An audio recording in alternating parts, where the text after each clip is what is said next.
UFC is loved all over the world. Hold up though, what does it have to offer that's got the world hooked? Well, mix in the punches with the right amount of lethal trash talk and you've got yourself some pretty great entertainment. Today, we'll be going over some of the best in UFC history. Best boxers? Nah, let's make it a bit different. Let's talk about the best trash talkers. You're in for a ride. Starting with Nick Diaz. Nick Diaz is undoubtedly renowned for his trash talking, and he never hesitates to attack his rivals. He also uses some creativity in his trash talking, which makes him much funnier to watch. He frequently uses profanity, which for some reason makes everything more hilarious. His use of the term "Little B" to describe Georges St-Pierre and his famous "Don't be scared, homie" post-fight interview with KJ Noons are among his funniest moments. Whether you like Diaz or not, you have to realize that it is funny to watch him talk trash. The man doesn't hold back on the online hate, whether it's directed at McGregor, Khabib Nurmagomedov, whom he jokingly referred to as Kebab, or any other fighter in the lightweight or welterweight class. On Twitter, Diaz once fired out a biting jab at McGregor and Nurmagomedov, saying, "I effed you up, and you never got it back, but you acted as you did. Now you get a rematch every time you get your A beat like a spoiled little B would? Jeez." Moving on, Conor McGregor. It would be impossible to discuss the top MMA trash talkers without bringing up Conor McGregor. McGregor is by far the biggest celebrity in UFC history, and it all stems from how well he brands his fights. He's an expert at manipulating his opponents. The man's pretty smart. He gets in their head before he even gets in the ring. His most infamous insult was when he asked, "Who the F is that guy?" referring to Jeremy Stevens during a news conference for UFC 205. When McGregor faced off against Jose Aldo, his trash talking was at its peak. Aldo was obviously upset before the fight, which most likely contributed to his overextending and being knocked out in the first round. Next up, Israel Adesanya.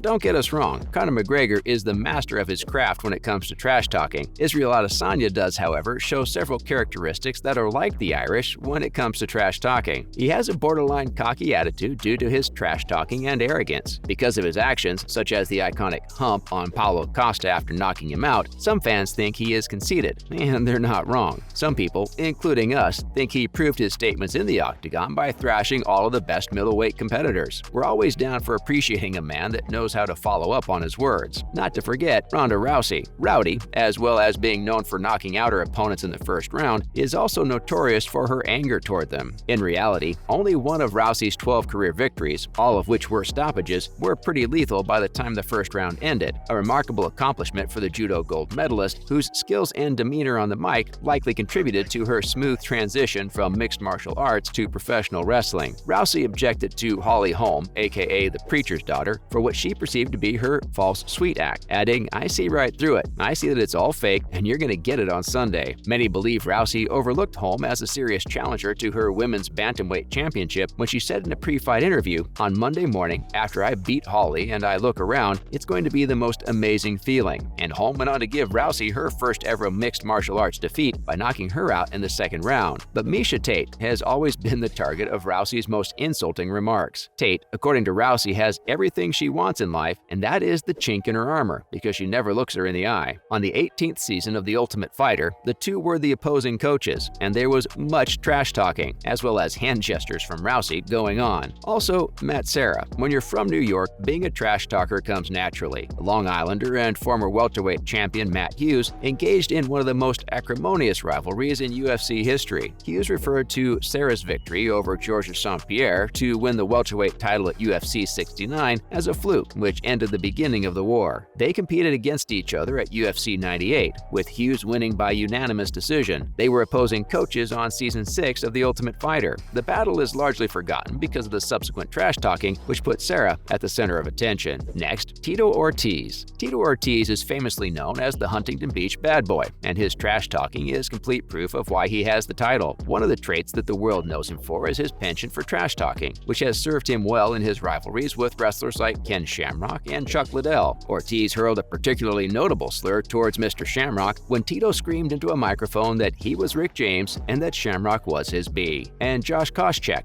He's known for his relentless verbal abuse, which often didn't end after one or two punches. He participated in The Ultimate Fighter's first season. He was an outstanding middleweight and welterweight contender. Josh Koscheck's trash talking is divisive since some people find it amusing and others don't. His confrontation with Paul Daly is among Koscheck's most illustrious trash-talking incidents. Koscheck won all 3 rounds against Daly. However, he spoke so poorly that Daly later assaulted him in retaliation. There's There's no doubting Koscheck gets to his opponents, regardless of how bad you believe his trash talking is. Then there's Quinton Jackson. Known as Quinton Rampage Jackson, Quinton Jackson participated in the middleweight, light heavyweight, and heavyweight weight classes. He was always a big trash talker, even though he presently competes in the heavyweight division. Some of Jackson's aggressive trash language was a result of his quarrel and ongoing competition with Rashad Evans, another frequent swearer. The debate between these two UFC competitors might last all day, especially online. Quinton maintains he merely trash talks for entertainment value, and his trash talking isn't as vicious as that of his opponents. Evans, however, pushed him to mention Evans' horrendous loss by bringing up Jackson's TKO in 2005. This gave his insults a personal touch. 10 points for that. Up next, Chael Sonnon. Nobody should be shocked that Chael Sonnon's on this list. Not only is he regarded as one of the best fighters of all time, but also one of the best trash talkers. There's even a 15-minute highlight video of him online where he absolutely destroys his rivals and talks smack about fighters like Anderson Silva and Lyoto Machida. But he also has no qualms about confronting hecklers and has been known to yell threats at anyone who approaches him. Moving on, Micheal Bisping. You either love or hate Micheal Bisping. It's that simple. He could go on for 3 hours straight and still come up with fresh things to criticize. After his fighting career, his British accent, quick wit, and knack for debate helped him win a job in the UFC commentary booth. The problem is that Bisping frequently suffered severe injuries after verbally abusing his opponent. All in all, we don't think anyone out there can dispute the fact that he defied all expectations by triumphing in his final fight for the middleweight championship. He was a skilled smack talker when he was a fighter, and now he knows how to employ that skill in the commentary box. Pretty smart, right? The man managed to make money just by degrading others. Finally, Dan Hardy. Hardy, aka The Outlaw, has undoubtedly always excelled more than on the mat. After only 4 wins in the UFC, he was hurried into a title match against welterweight champion Georges St-Pierre. Was it his trash talk that got him the title fight against one of the best pound-for-pound fighters? Or was it the 2 questionable split decisions, the knockout of Rory Markham and the victory over journeyman Mike Swick? For us, it was undoubtedly his derogatory remarks. Before their UFC 99 fight, Hardy notoriously asked his supporters to Photoshop images of his opponents. This irritated Markham, as Hardy showed him the homoerotic modifications with pride at the press conference. When Hardy went out to advertise the fights, he took the trash talking about Georges St-Pierre up a notch before St-Pierre defeated him, and Carlos Condit before Condit beat him. As an English fight fan, it was pretty weird to hear terms like